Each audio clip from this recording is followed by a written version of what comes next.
¿Qué tal, jóvenes? Bueno, ahora tenemos esta respuesta en frecuencia que corresponde a un sistema de control representado aquí por GDS. Si dicho sistema de control tiene esas características en su respuesta en frecuencia, se le suele llamar filtro pasabanda. A diferencia de los otros dos filtros mencionados en los videos anteriores, aquí tenemos dos frecuencias de corte. Una frecuencia de corte omega subíndice C1 y frecuencia de corte nombrado omega subíndice C2. ¿Qué significa esta respuesta en frecuencia, jóvenes?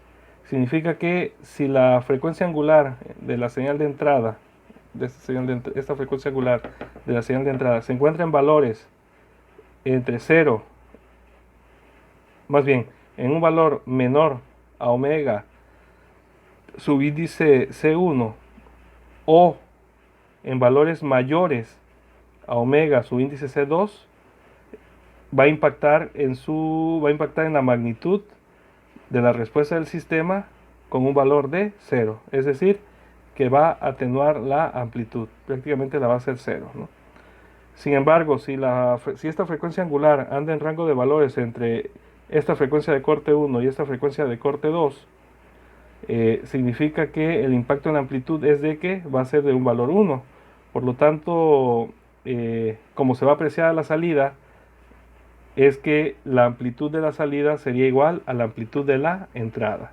Entonces repito, si la frecuencia angular anda en valores menores a la frecuencia de corte 1 o en valores mayores a la frecuencia de corte 2, el impacto en la magnitud es que tiene un valor de 0.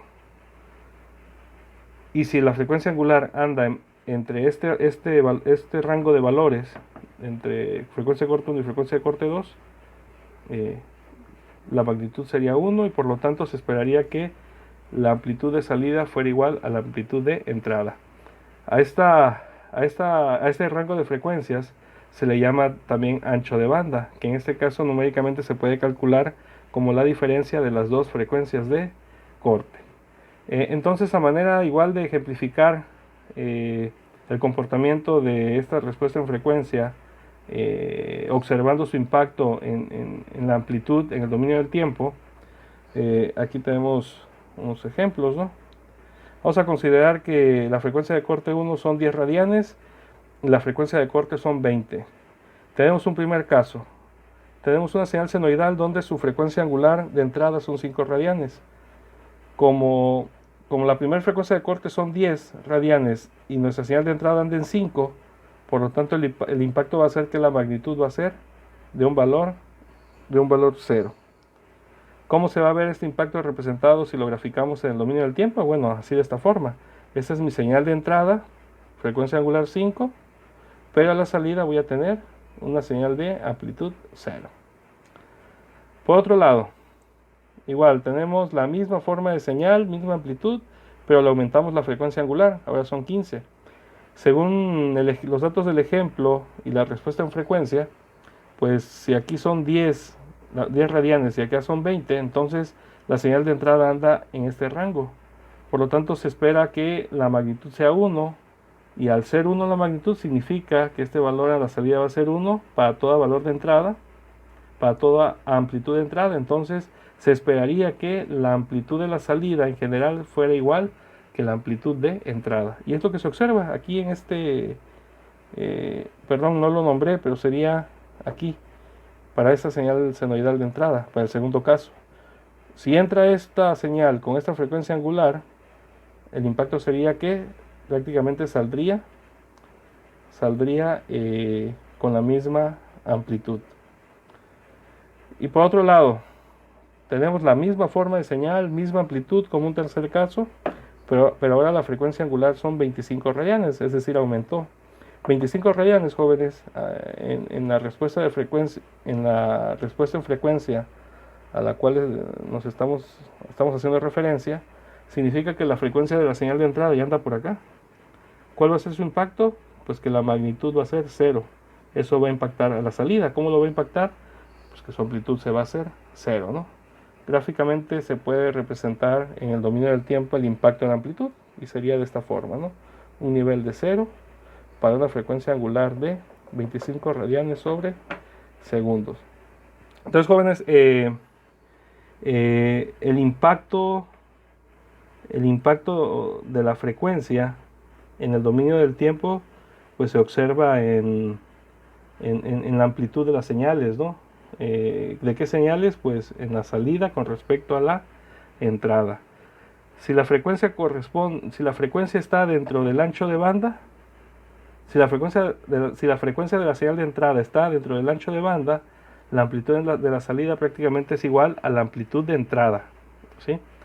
Si la frecuencia de la señal de entrada está por fuera, ya sea por debajo o por arriba de las frecuencias de corte, la forma en cómo impacta la señal de salida es atenuándolo, ¿no? Entonces, en ese caso, esa atenuación se representa como un valor cero, que prácticamente la disminuye, ¿no? Pues sí, a cero, prácticamente la desaparece. Ahora, en todos los demás ejemplos, yo he considerado que la magnitud vale 1. Como bien saben, hemos hecho algunos ejercicios y no dan siempre de valor 1, ¿no? ¿Qué significa? Dan diferentes valores a 1. ¿Qué significa, por ejemplo, que sea un valor, por ejemplo, no de 1, sino de 2, que esto valga 2, que la magnitud vale 2? Significa, la interpretación es la misma, pero en cuanto a magnitud, significa que vale 2. ¿Qué significa este 2, jóvenes? Bueno, significa que cualquier señal, que si una señal de entrada senoidal tiene una frecuencia angular que está dentro de este rango, ¿sí? La magnitud es 2. Es decir, que la señal de salida va a tener una amplitud de 2 veces la amplitud de la señal de entrada. Es decir, todo lo que salga será del doble de amplitud de la señal de entrada. Es lo que significa este 2. Claro, siempre y cuando la frecuencia de la señal de entrada esté dentro de este ancho de banda. Si está por fuera de este ancho de banda, por más que valga aquí 2, pues entonces la amplitud siempre va a ser 0, ¿no? Porque la ganancia fuera de este ancho de banda pues es 0. Lo mismo, si este valor de magnitud vale 3, por ejemplo, o 4, si fuera 4, lo que significa es lo mismo. Mientras la frecuencia angular de la señal de entrada esté dentro de este ancho de banda, la salida será 3, 4, 5, 6 veces más grande que la señal de entrada, ¿no? Entonces va a depender pues del valor que en su momento tenga la magnitud, ¿no? Así como repetí en los otros videos, esta respuesta a frecuencia está en función de la magnitud con respecto a la frecuencia angular, pero en su momento también se podría construir una respuesta en frecuencia de fase versus frecuencia angular. Bueno, jóvenes, esto sería todo. Saludos, hasta luego.